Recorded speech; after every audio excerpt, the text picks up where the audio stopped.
तो इस एपिसोड की स्टार्टिंग होती है और हमें दिखाया जाता है और जिस ब्रांड को यूज़ करती इन सारी चीज़ों के लिए वो वहाँ पर अवेलेबल नहीं था, इसलिए मैं यहाँ पर आया हूँ क्योंकि वो हॉस्पिटल में ही अवेलेबल होता है। उसकी बात सुनकर वो थोड़ा उसकी तरफ गुस्से में देखती है और कहती है मैं उसे अभी वो सारी मेडिसिन को प्रिस्क्राइब नहीं कर सकती क्योंकि वो इतनी ज़्यादा बीमार नहीं है। याओ ये कहता है वो उसके उस समय में जहाँ पर उसे काफ़ी ज़्यादा तकलीफ़ होती है, क्या हो वो होटल में अकेली हो और उसे मेडिसिन की ज़रूरत हो, उसे वहाँ पर वो ना मिले और अगर मुझे वो मेडिसिन वहाँ पर मिल जाती तो मैं तुम्हें यहाँ पर देखने के लिए भी नहीं आता। उसकी ये बात सुनकर वो अपने मन में कहती है अगर वो नहीं होती तो वो यहाँ पर मुझे देखने के लिए भी नहीं आता, और वो ये सारी चीज़ों को बस बार बार अपने दिमाग में दोहरा रही होती है और कहती है ठीक है। हमें डानरा को दिखाया जाता है जो कि वहाँ से जा रही होती है और अपने मन में कहती है अगर ये उसके लिए नहीं होता तो मुझे नहीं लगता कि तुम कभी मुझे देखने के लिए भी आते है ना। और वो कहती है ठीक है और वो वहाँ से दवाई लेने चली जाती है और अपने मन में कहती है मुझे जल्दी से जल्दी इन सारी चीज़ों को ख़त्म करना होगा और इस ह्यूमिलेशन को भी, क्योंकि अब मैं से और ज़्यादा देर संभल नहीं सकती। और ये कहते हुए वहाँ से निकल जाती है अपने घर के लिए। इसके बाद हमें घर को दिखाया जाता है, मतलब हमें डानरा के घर को दिखाया जाता है जहाँ आसपास काफ़ी ज़्यादा बारिश हो रही होती है और कुछ चिल्ला रहा होता है मॉम। हमें डानरा को दिखाया जाता है जो कि घर पहुँच चुकी होती है और कहती है शाओमेन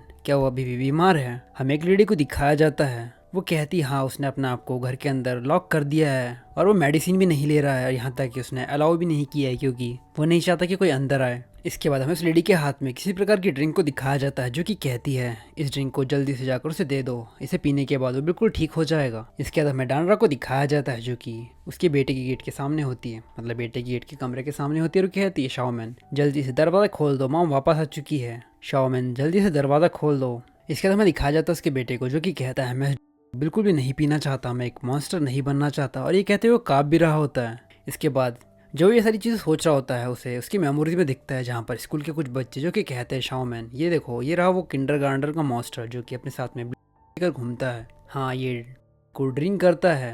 और ये कहते हैं वहाँ से भागने की बात कहते हैं और हंसते हुए वहाँ से भाग जाते हैं और उसका मजाक उड़ाते हुए वहाँ से जाते हुए कहते हैं भागो वरना शाओमेन हमारा पी लेगा। और ये सारी चीज़ें सोचते हुए अपने कानों पर हाथ रखता है और कहता नहीं मैं ऐसा नहीं करने वाला। इसके बाद हमें कमरे के बाहर को दिखाया जाता है जहाँ पर उसकी मॉम और उसकी दादी माँ होती है। वो कहती है क्या तुम्हें लगता है आखिर वजह क्या है कि वो मेडिसिन नहीं लेना चाहता? वो इस तरीके से पहले तो बात नहीं किया करता था, वो हमेशा बातों को मान लिया करता था, तो आज वो ऐसा क्यों कर रहा है? क्या इसकी कोई वजह है? वो कहती है तुम एक डॉक्टर हो, क्या तुम इन सारी चीज़ों को क्योर नहीं कर सकते? तुम दोनों ही तो डॉक्टर ही हो, क्या तुम इस डिजीज़ को ख़त्म नहीं कर सकते? किस प्रकार के पेरेंट्स हो तुम दोनों? उसकी ये बात सुनकर वो कहती है मुझे माफ़ कर देना। इसके बाद हमें बिल्डिंग के बाहर का सीन दिखाया जाता है जहाँ पर हमें दिखाया जाता है याओई को जो कि शेंगवांग को गोद में लेकर जा रहा होता है। और ये सारी चीज़ें देखकर शेंगवांग अपने मन में कहती है अब भाई को देखकर ऐसा लगता है कि वो मेरी काफ़ी ज़्यादा परवाह करते हैं।